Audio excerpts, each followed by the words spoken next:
माध्यमिक शिक्षा को लेकर के सरकार की तरफ से कुछ बड़े निर्णय लिए गए हैं। हालांकि उस शिक्षा में भी कई सारे निर्णय लिए गए हैं और हमसे बातचीत करने के लिए खुद इस समय डिप्टी सीएम दिनेश शर्मा जी हैं, जिन्होंने कल भी वीडियो कॉन्फ्रेंसिंग की थी और आज भी इनकी वीडियो कॉन्फ्रेंसिंग चल रही है और आप देख रहे हैं कि पूरे अपने स्टाफ के साथ में यहाँ पर इसमें वीडियो कॉन्फ्रेंसिंग में ही थे। हम इनसे बातचीत करते हैं कि सर ने किस तरह के निर्णय। जहां तक कुछ शिक्षा का प्रश्न है, आज जो हमारी वीडियो कॉन्फ्रेंसिंग हुई है उसमें हमने निर्णय किया है कि जो परीक्षाएं चलें उन परीक्षाओं के साथ साथ इवैल्यूएशन का भी काम चले।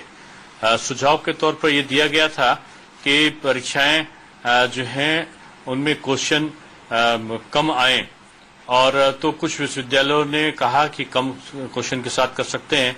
कुछ विश्वविद्यालयों की कठिनाई ये थी कि उनके पर्चे छप चुके थे, तो ये विश्वविद्यालयों पर छोड़ा गया है कि वो 2 शिफ्ट में कराते हैं कि 3 शिफ्ट में कराते हैं। हमारी कोशिश यही होगी कि 2-3 शिफ्टों में परीक्षाएं कराई जाएं। ये लेकिन अगर कोई 2 शिफ्ट में कराता है और समय से परीक्षा पूर्ण कर देता है तो उसको उसकी छूट होगी।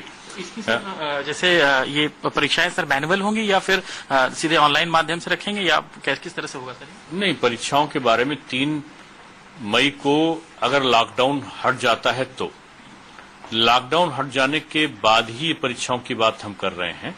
लॉकडाउन अगर हट जाता है तो 15 मई के आसपास, 15 मई के बाद ये परीक्षाएं कराने के लिए अधिकृत होंगे विश्वविद्यालय। कुछ विश्वविद्यालय चाहते हैं कि वो पहले भी कर सकते हैं, तो अगर लॉकडाउन हट जाता है और पहले वो करा सकते हैं तो वो पहले भी करा सकते हैं। कुछ विश्वविद्यालयों ने ये रखा था कि सेंट्रलाइज इवैल्यूएशन की व्यवस्था है, तो सेंट्रलाइज इवैल्यूएशन की जगह वो डिसेंट्रलाइज इवैल्यूएशन की मांग कर रहे थे। तो परीक्षा फल जल्दी निकले इसलिए केवल इस वर्ष के लिए ये उनको छूट दी गई है कि वो डिसेंट्रलाइज इवैल्यूएशन भी अगर कराना चाहें तो विश्वविद्यालय के कुलपति पर निर्भर करेगा कि वो डिसेंट्रलाइज इवैल्यूएशन करा ले। फाइनल ईयर का जो रिजल्ट है, वो जो लोग अंतिम वर्ष के छात्र विद्यार्थी बैठे हैं परीक्षा में, उनका इस प्रकार से स्कीम को, जो परीक्षा का सूची है उसको तैयार की जाए कि जो अंतिम वर्ष का विद्यार्थी है उसकी परीक्षा पहले हो और रिजल्ट पहले निकले, यानी जून तक रिजल्ट निकले और जुलाई में हमारे एडमिशन पूरे हो। ये हमारा लक्ष्य है कि सत्य का नियमितीकरण रहे।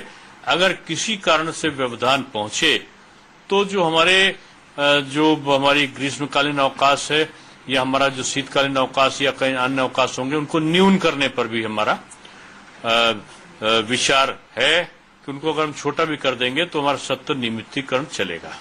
सर, माध्यमिक में भी क्या ग्रीष्मकालीन अवकाश को न्यून किया जाएगा, ऐसा कुछ?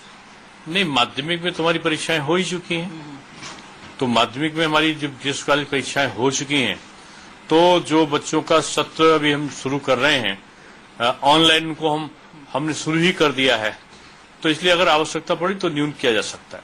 ये लॉकडाउन पे निर्भर करेगा। सर, इसमें कुछ ऐप वगैरह दे रहे हैं कि इस ऐप को बच्चे डाउनलोड करें या कैसे, मतलब वो ऑनलाइन? देखिए, जो स्कूल के एनसीईआरटी का दीक्षा पोर्टल ऑलरेडी अपलोड है और उसके आधार पर पढ़ाया जा सकता है। इसके अलावा कई और शिक्षा के चैनल में इस प्रकार की व्यवस्था है ऑनलाइन टीचिंग की, तो उसकी सहायता वो लोग ले सकते हैं।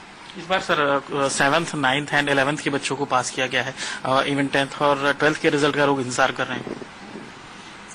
हम उनकी कॉपी को, अगर स्थितियां सामान्य रहती हैं 20 तारीख के बाद, तो कॉपी चेकिंग कराने पर हम विचार करेंगे। जल्दी रिजल्ट आए कॉपी चेक कराएंगे इंटर और हाई स्कूल की।